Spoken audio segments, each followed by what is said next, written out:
Time to pick the okra this morning, guys.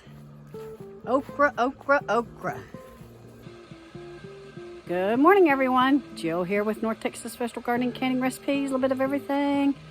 It's 58 degrees here. Guys, that's a late September morning, so I'm still counting on us getting an early fall. Also, I have a German Shepherd dog and a Hank dog. Hank is a hound, and I've noticed their shedding has subsided significantly in the last week. And guys, let me tell you something. A German Shepherd sheds 24/7, 365 days a year. And I'm seeing less and less, in fact, a lot less than what I've seen in a very long time. I'm in the okra hideout. Do y'all remember that honeycomb hideout? I'm in the okra hideout. And I'm learning that I have to pick okra every morning, guys. Okra is a lot like squash. It looks fine one day, but the next morning it's gotten too big and it gets a little woody. So this is my first chore that I do in the morning. Is that not beautiful? Look at those beautiful stalks. Now guys, I'm 5'3". A lot of these plants are over 6 feet tall, so it's not uncommon for me to have to come in here and pull this to me so I can pick it. Ooh-wee, look at these way up yonder. I have to pull this to me and get my snipper. Well, I just broke, where am I? I just broke that one, but usually I snip them off, guys. This one I just broke. Let me get my snippers. Now you can see we've had some grasshoppers munching on these, but normally when I'm in here cutting this back, I see them and I take my little snippers and cut them in two. With these cool nights, I'm seeing it kind of subside, guys, so maybe our insect pressure is going to start to come down a bit.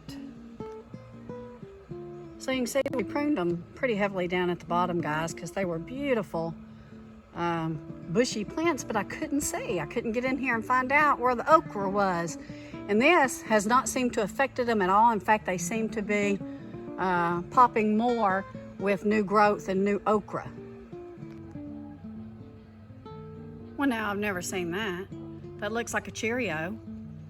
Maybe we are, or a honeycomb. Maybe we are in the okra honeycomb hideout. So we flagged this plant here because we're gonna let the okra get really big, and this is the one that we're gonna harvest our seeds from. So I've got 2 or 3 very large pods on here that I'm gonna let go. I might let another one go, but there's some up here that I do want to continue to harvest off this plant, but I am gonna let these pods go for our seeds next year. This is the tallest okra. Believe it or not, guys, these were semi-shaded in the heat of the summer, and those down there, as you can see, were not. So these did better in this Texas heat with a little bit of shade, and those are a little small. We are getting heaps of okra. Now, that plant right there is probably about 8 feet tall, and you can see those pods at the very top there. And so Greg's gonna have to come out here and maybe get that for me, or Pop. But incredibly high, and you can see the grasshopper damage and the nibbles and the chewing on the leaves. But again, I didn't see any grasshoppers this morning, so I'm starting to see it subside. Okay, gotta go do some transplants. Got me a good okra harvest this morning, guys. I think I'm gonna have to pickle some. So here are my plants. I think I'm just gonna have to saturate the ground all around it, guys, with plants and hope that I get some out of it. I am gonna use these again tonight to put over the top of them.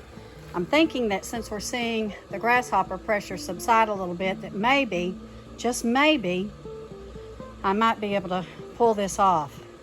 I'm not seeing any rodent pressure. We've set the traps, nothing's happening at night. We do have the tomcat over there, so I'm hoping that they're enjoying their dinner every night, and that their last sunset was after they had their dinner. So that's what I'm going to do. I'm also going to put some of my onions in between here. So as you know, Greg's been studying the regenerative soil, and from what we have learned and what we understand, when you get grasshoppers, that's kind of the last of the bug food chain.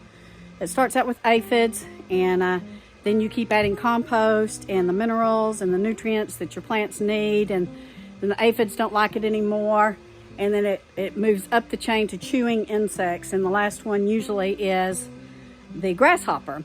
And so we just got to get over the hump of getting the plants healthy and getting them the nutrition that they need and the fertilizer that they need, so that the grasshoppers then don't like the plants either. Yeah, well, I'm feeling a little bit more confident now as when we're seeing our challenges that we can overcome this stuff. So I'm not panicking when I see grasshoppers, and I'm not panicking when I see spider mites, and I'm not panicking when I see aphids. And now I know, I've got a better understanding. I know that the plant is suffering and is not able to, it's not able to photosynthesize out all the nitrates or ammonium, or it may not be, it may be deficient on a mineral or a couple of minerals or a handful of minerals, or it just, there's a wide variety. But what it comes down to is plant nutrition.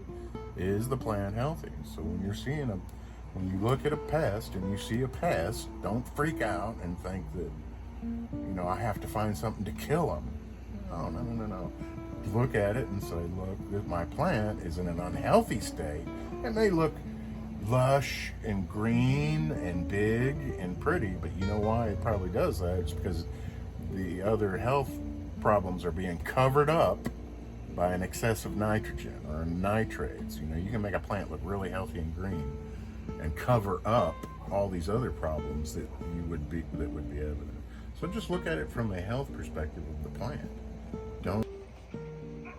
So this is our morning conversations, guys, because when you get out there and you see, when you see things like the grasshoppers, or you see the caterpillars, it concerns me, and I'm still of the mindset and the conventional way of give me something to kill them, but Greg is keeping me leveled out, but we have these conversations frequently because I do get concerned.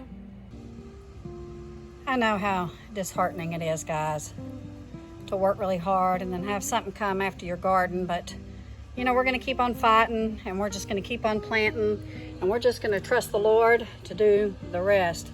So what I'm doing today is I'm going to plant some of my onion starts around these plants, because I know that onion sometimes deters certain vermin. So getting back to the okra, guys, set you a plan if you still have it growing. Flag it, tag it, do something, and let the pods get really, really long and then dry on the vine, and then you're going to have your seeds for next year. So again, I want to encourage you, don't stop. Don't stop. Don't stop. We can keep doing this, guys. I will be planting until I can't plant no more, until I can't plant no more. And I do think that I'm going to see a reprieve on some of this, and I did go ahead, I don't know if you can see it, and put some onions in between my plants. And I'm going to go ahead and I'm going to use those to cover them tonight. I ain't stopping. I'm not stopping. So anyway, you can see our pumpkins back here. You can see our winter squash. Tomatoes are starting to put out a little bit of yellow blooms. These cool nights are really helping. But even the days, though, we're getting up around 91, 92. They said Sunday's going to be 95. And I'm like, no. And even though it's only 91, it gets really hot in these high tunnels. So I'm out here at the crack of dawn, which is getting later and later, trying to get things done so I can go do more seed starts, and I can do more transplants from my seeds into the little 3-inch pots. And my goodness, lots to do, but praise the Lord. Praise the Lord. Thank you guys for watching. Hope you enjoyed this video. Let me know if your okra is still coming in and what you're doing with it. Are you pickling it? Oh, guys, I know what I wanted to tell you is I think I'm going to try to batter it, flash freeze it, and then freeze it for fried okra. Because of all the okra recipes, I would say that fried okra is our absolute favorite. And there's a couple of recipes you guys sent me for like the olive oil drizzle. So we're going to try that too. But fried okra is our top one. And so that's what we all tend to enjoy. And I would really like to make my life easier by just going ahead and get it pre-battered and froze up. So all I have to do is go in the freezer and get it, and it's my fresh okra, and cook her up. So anyway, God bless you all. God bless you all. We'll get through this. We love you. Take care. Talk to you later.